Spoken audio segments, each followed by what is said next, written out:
the clinical care coordination model is the primary focus of the service. That's the service that's going to provide more comprehensive and detailed care planning and support to general practitioners. And the GP here today is going to say a few words in a moment about the sort of support that they might expect from that. And secondly, the safe space that was created in response to the secondary need, which was people indicating that they quite often, people with complex severe mental illness, quite often experience some unsettling or some issues after hours. Most of our traditional health services are open 9 to 5 or 8 to 6. But for community-based services, there wasn't a lot of options for these people to go if they were experiencing an episode. So the design of the service is such that people can drop in at any time. The service will be open until about 10 p.m. most evenings, 7 days a week. And that will enable people and their families and carers to come and seek some advice, some support, to try and get involved in some activities. But it's a place to come where people can have their needs met, where you engage with people who can help you meet your needs. So that was the second main issue that the community told us, some space for people to go when they're experiencing some distress in the after-hours period. So James will talk a little bit more about what the service in the after-hours will offer, but it will certainly provide a great venue, and this provides a great venue for a range of complementary services. So some of the psychosocial issues can be addressed through assistance with finding accommodation, temporary accommodation, or access to employment. All of those types of vocational areas and skills can also be addressed through this service as well. As our partner in this space, Primary and Community Care Services will be funded for about $3 million a year over a 3-year period. So it's a really significant investment from our organisation. It goes to the depth of need within the community that we're allocating such a significant amount of funding to this. So we hope that we're doing justice to all of the people who came along to the consultations, who provided their time and their input to help create and design the service by providing sufficient amount of funding to make a difference to those people that we're talking about and to enter their lives. So today we sit here in the new after-hours community space, the Hub, a space that will help meet current gaps in services and address predicted future demand in the region. Now that this service is operational, we encourage local residents, GPs, psychiatrists and health and community services to make contact about treatment options. So details for the service, particularly for those of you who have family, who are caring for someone, or for our health professionals, GPs and psychiatrists and others, healthygc.com.au has got all the information that you need on the service. Okay, so I hope I've given you a little bit of an overview of the process that we've undertaken to get here today. I'd now like to introduce Dr. James Baker from Primary and Community Care Services. He'll provide you a lot more detail about how the service will operate and what it will include and the difference it will make to people's lives. Welcome, James.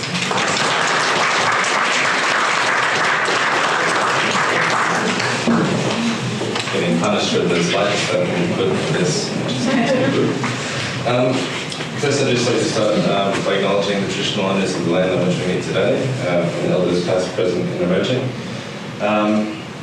It's really wonderful to be here in front of everyone today. It's super exciting to launch this site and the services here, and I think I'm really happy as well that 3 of our board members could attend the launch. It's really great to see that it's such an important project to our organisation and to the people that we try to serve. I have a long speech that'll take more than 5 minutes, so I'm better off ad-libbing partially and going into more details Matt said to do around what the service actually is.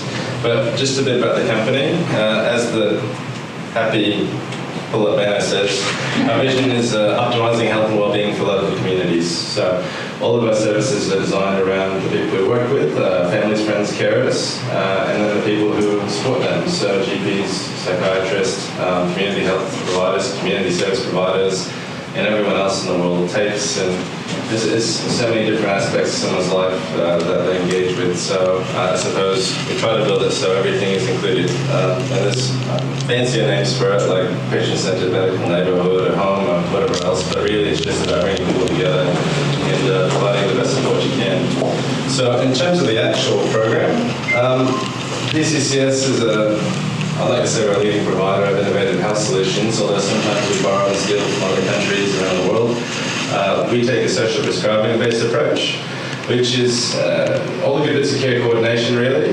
So you can still do all those sort of clinical care coordination steps, but you can also add in other elements. So you can look at the whole of the person, and you can actually link to a much broader range of services, and you can also look at how to help people engage with their community and to build the sort of skills and structures around them they need. So we do predominantly social prescribing programs in Queensland and New South Wales. For a bunch of different groups of people. So for injured workers who oftentimes, it's not just musculoskeletal injuries, some people have complex mental health issues attached to it, and also for people with serious mental illness, and for some people who are a bit older in the community. The common theme really is that I suppose people do well with other people in general, so you can't really work in isolation. So all our programs are really about connecting people back into a support network, building that sort of self-confidence and those sort of interpersonal skills, but also looking at all their needs. So health needs are very important. We obviously want to make sure that people can be healthy and live in the community and be well in place, but also obviously so are all the other sort of occupations and dreams people engage with. So to go into the actual services, start with the beautiful hub. This is a very flexible space, I hope, which of course we can use for the after-hours drop-in, which is the first component. So mainly it's a good chance for someone to come in for a tea or a coffee, have a chat, get some support, access resources in the after-hours periods. As Matt said, a lot of GPs and services shut at that time, and that's normal, so having another touch point other than an emergency department is a good thing.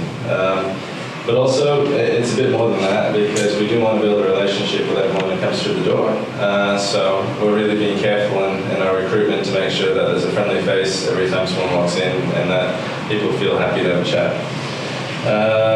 This room is my favorite room because it's the most versatile room in the world, I think. So anything from yoga and relaxation, we do lots of mindfulness and meditation-based work.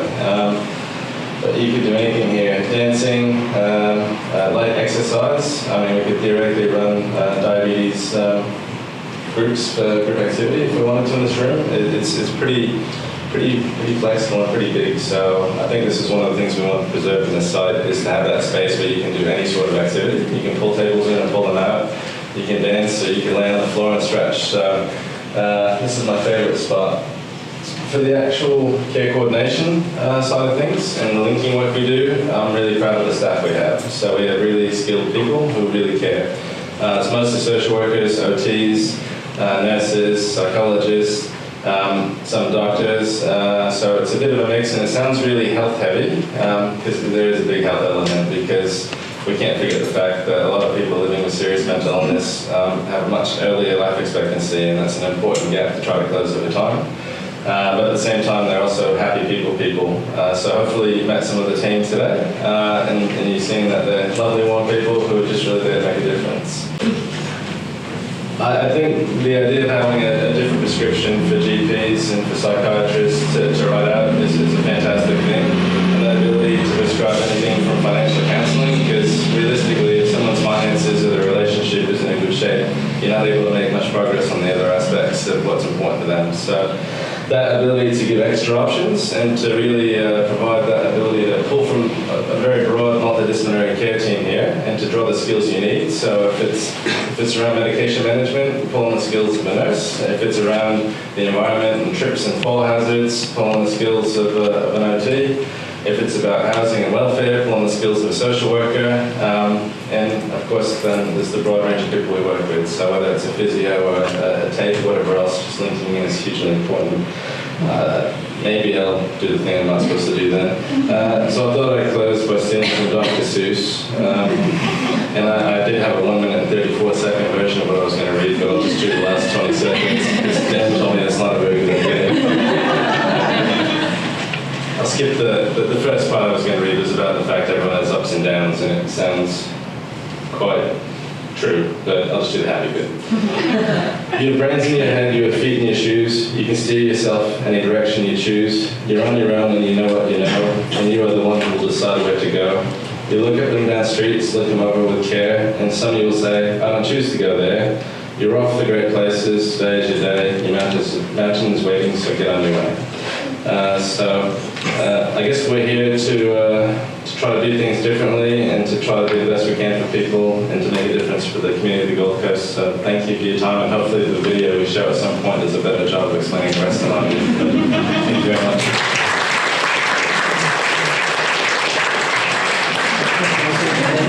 And something you do need to hear from is the GP. So as you mentioned earlier, the service is designed to support general practice.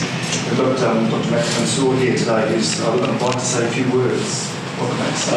Thank you, Matt. I'm excited to be here. I don't need a mic. I usually run behind my time as a GP. I just want to share with you what happened all the way around. I was running 30 minutes behind my time, and my fourth patient was a little boy called Johnny, and Johnny has autism and ADHD, and he came this time for a earache with his mum, Alice. And almost finished with Johnny when I noticed bruises in Alice's arms. And I asked Alice what had happened. That's when she broke down. She broke down in tears. See, Alice herself has got ADHD, PTSD, anxiety disorder, chronic asthmatic, and recurrent chest infections. Alice is 28 years old, single mom, lacks that social skill to develop new friends. Very little support in terms of friends and family. Her mom left Gold Coast last year, so it's by herself. Her financial management is not the best, and she has got hypervigilance because of her illness, and as well as looking after a very hyperactive 3-year-old. Now, Alice keeps telling me she wants to be the best mom. She wants to be a good mom for Johnny. Now, Alice has got a background of trauma and neglect in her own life, and she wants to be a good mom for Johnny. Now, she takes Johnny for therapy sessions in her car, and some weeks ago, her car broke down. She has no money to fix the car. The only option Alice has now is to move and stay with her ex-partner, that is Johnny's father. The arrangement worked pretty well until Alice fixed the car a few days ago. And she wants to move back to her house. That's when the violence broke out.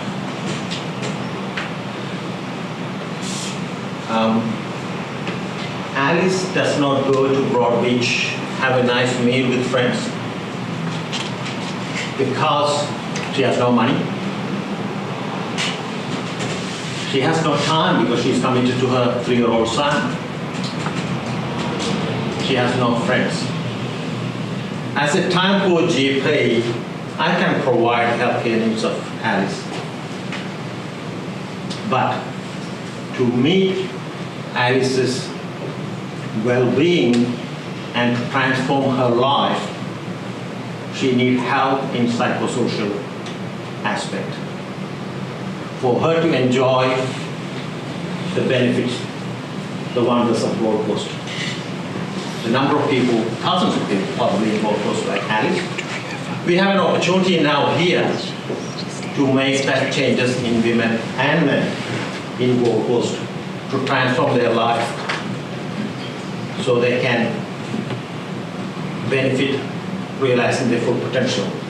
I know a lot of people have worked hard to get to this stage. Bonnie is here, Nicole is here, and Peter has shown great leadership. And my good friend Anita keeps reminding me, everybody is unique. You're absolutely right. And all of you, awesome people. Thank you.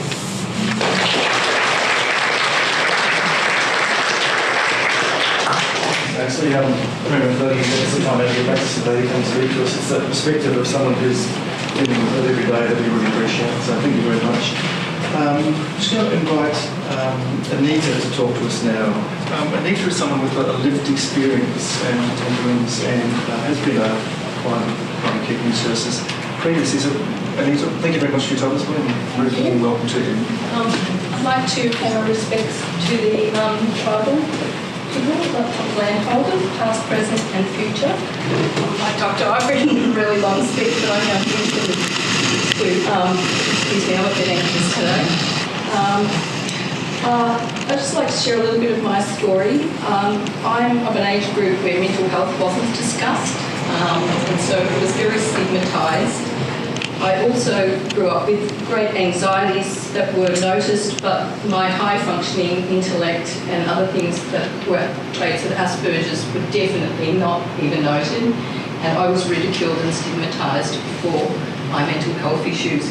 Even if I was good or I did well, there was always the stigmatised behind the anxieties and the high-functioning side of the things for me that were happening. So throughout my life, I've experienced a lot of stigma, and because Asperger's is really not, when it comes to the services, it's really a specialised area, and I find that other mental health issues are heavily looked at, but Asperger's and the traits and things that go with it and the debilitating sides aren't really as known for my age group, also for children that are emerging at sea. So for my age group, it's really, really hard to find a service that you can fit into because of the fact that I'm different. I'm not the same, and my needs are different to others, as everybody's needs are different, but mine are of high-function intellect, and I need somebody to support me on that level mostly, because a lot of people don't understand that that's a really high anxious side of me, my high-functioning side, and I need to have people understand me to really make me not feel as anxious. So this is where the services come in, and doctors. I think that a good GP, for a long time I've wandered around the services, bouncing from place to place to place, and it's really difficult to find somebody that understands and wants to work alongside you. So I'm really lucky because I found great Dr. Max, and he's been really instrumental in helping me.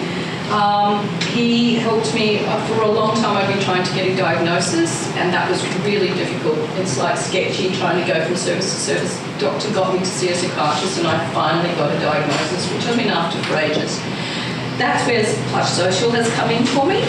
So Dr. Max, once we got the diagnosis from the psychiatrist, Dr. Max recognised that there are issues in my life. I don't have a great social support. I actually do it all by myself. I have disconnected from my family unit when young because they were dysfunctional, and I didn't wish to carry that into my family unit with my own children. So I don't have any real support except some cousins from Mackay that I love, but family direct, definitely not, haven't been around. So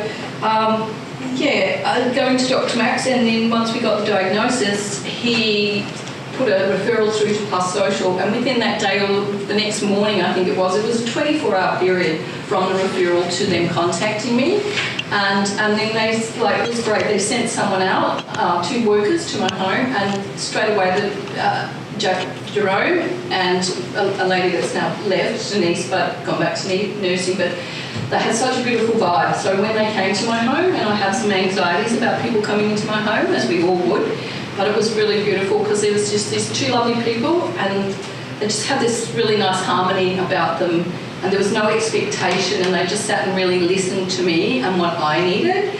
And since then, I've seen my special services support worker about 5 times, and in that period of time, it's been really validating and great for me because I've been validated and listened to, and those things really help me get further in my life, because when you're different and you've got no one to really spiel that off of, it's really difficult sometimes. You're kind of left lost and lonely, but the service has provided this really, really great connection for me, and just in that short period of time, and sometimes, that makes a really great impact because that short period is just what we need to have covered, that short period of time to stabilise us and get us back on track, and so the service to me, it's just a wonderful service. I'm really looking forward to what they're going to be doing, and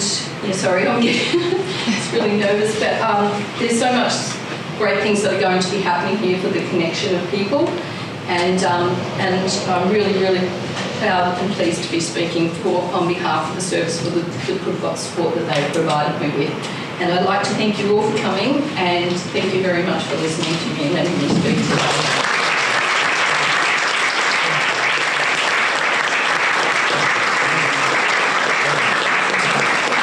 Thank you, we really appreciate you coming along. Stories like that make it real for all of us, and it puts all relevant speeches in context and make us think about what it's really all about. So thank you very much for coming and speaking to us.